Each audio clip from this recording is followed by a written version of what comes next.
할렐루야. 1월 20일 월요일 매일 성경 묵상 가이드입니다. 오늘 말씀은 여호수아 13장 1절에서 14절의 말씀입니다. 여러분, 전쟁에서 무엇이 중요할까요? 무엇이 중요하냐면 어떤 이는 공군, 어떤 이는 해군이라고 하지만은 아무리 전쟁의 장비와 방식이 발달되어진다 하더라도 전쟁의 대미를 장식하는 것은 육군이 아닐까 생각이 되어집니다. 미사일로 막 퍼붓고요. 비행기로 폭격을 해서 적지를 초토화해도 텅 빈 그 땅에 육군이나 해군이 들어가서 병사들이 들어가서 그곳에 깃발을 꽂아야 전쟁이 종식되는 겁니다. 여호수아 6에서 12장까지 살펴볼 수 있었던 대로 이스라엘은 약 7년간의 정복 전쟁을 통해서 가나안의 주요 성들을 정복하였습니다. 이렇게 정복을 끝내고서는 무엇을 하느냐? 그 땅을 12지파에게 분배해 주어서 12지파가 그 땅을 들어가도록 하는 것을 이후에는 볼 수가 있습니다. 그런데 이게 좀 서두르는 면이 보이긴 합니다. 1절을 보면 그 이유가 뭐냐? 여호수아가 나이가 많아 늙음에 여호와께서 그에게 이르시되 너는 나이 많아 늙었고 얻을 땅이 매우 많이 남았도다 하는 거죠. 이렇게 전쟁을 빨리 끝내는 이유가 몇 가지 있는데요. 첫째는 바로 여호수아의 고령으로 인함이었던 겁니다. 24장에 가면 여호수아가 110세에 죽습니다. 아마 이때 여호수아의 나이는 100세를 훨씬 넘긴 그런 시점이 아닌가 그렇게 할 수 있죠. 물론 모세는 120세가 되어도 눈이 흐리지 않고 기력이 쇠하지 않았다라고 하지만 그건 다릅니다. 여호수아는 말을 타고 전장에 나가는 싸우는 장군이죠. 장군으로서의 나이 100세에 말을 타고 칼을 휘두르고 싸우면 어떨까요? 물론 1대1로 안 싸우고 전장에서 지휘만 하더라도 말이죠. 전장에서는 대장이 쓰러지면 그건 승패와 직결됩니다. 과거 우리나라에도 이순신 장군은 자기가 조총에 맞아서 쓰러질 때에 그때 전쟁이 다 끝날 때까지 나의 죽음을 알리지 말라 그렇게 하지 않았습니까? 장군이 죽으면 사기가 떨어져서 패배할 수밖에 없는 거잖아요. 또 이렇게 전쟁이 빨리 끝난 데에는 둘째, 오랜 전쟁으로 지친 백성들을 위함이었던 거 아닌가 생각이 드십니다. 여러분, 향수병이라는 말 들어보셨죠? 이민자들에게만 있는 게 아니라 영화 같은 데 보면 병사들에게도 이런 향수병이 있음을 보여주죠. 어떤 이들은 요단 동편에 가족들을 놔두고 왔고요. 어떤 이들은 길갈 진영에 가족들을 다 놔두고 왔습니다. 얼마나 가족들이 그리웠겠습니까? 그러니 빨리 전쟁을 끝내고 이제 가족들의 품으로 돌아가는 게 아닌가 생각되어지고요. 또 세 번째로는 가나안 땅의 황폐화를 막기 위함이었습니다.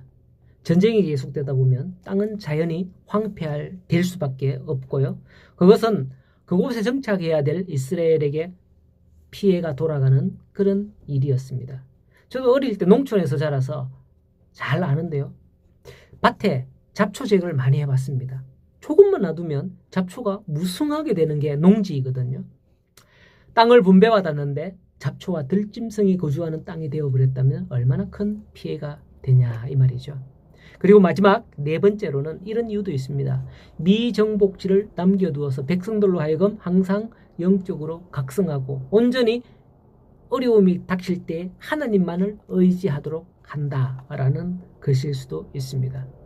그렇게 추측할 수 있는 것이 가나안 땅의 특성이 어떠했느냐라고 하면 신명기 11장에 나오는데 애굽은 너희가 파종한 후에 발로 물대기를 채소밭에 댐과 같이 하였거니와 이게 발로 물댄다? 이게 무슨 말인지 이해가 안 가실 수도 있는데 수차를 발로 돌리는 거예요. 그럼 물레방아를 통해서 물이 담겨서 다시 이쪽 또랑 쪽으로 애굽의 나일강에 물을 퍼는 거예요. 그러면 그 또랑을 통해서 농지에 물이 공급되도록 그렇게 발로 물대기를 하는 거죠. 노예가 하는 일이에요, 그게.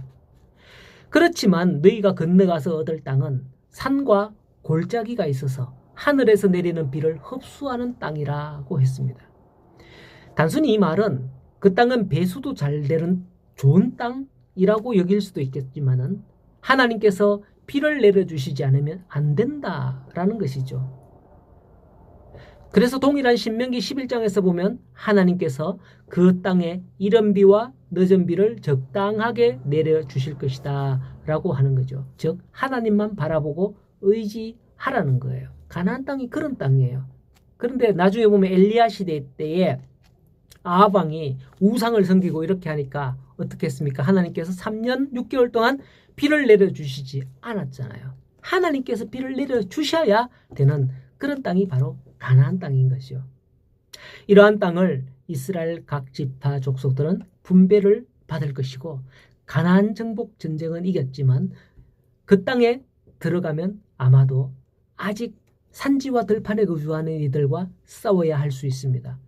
이것은 마치 예수님께서 십자가에서 2000년 전에 사탄의 권세를 깨뜨리고 승리하셨지만은 그분을 믿고 따르는 지금 오늘날의 우리의 삶에는 아직 믿음의 선한 싸움 나의 달려갈 길이 남아있는 것과 마찬가지입니다. 하지만 이스라엘에게는 가나안을 주셨듯이 우리에게는 천국을 주셨음을 믿으시기 바랍니다. 천국을 바라보면서 천국 백성으로서 승리를 쟁취하며 살아가는 그런 성도들이 되기를 간절히 소원합니다. 그러한 성도들이 될 때에 하나님께서 나에게 주신 것이 바로 이것이구나 하면서 찾고 누리는 우리 성도들이 다 되기를 간절히 소원합니다.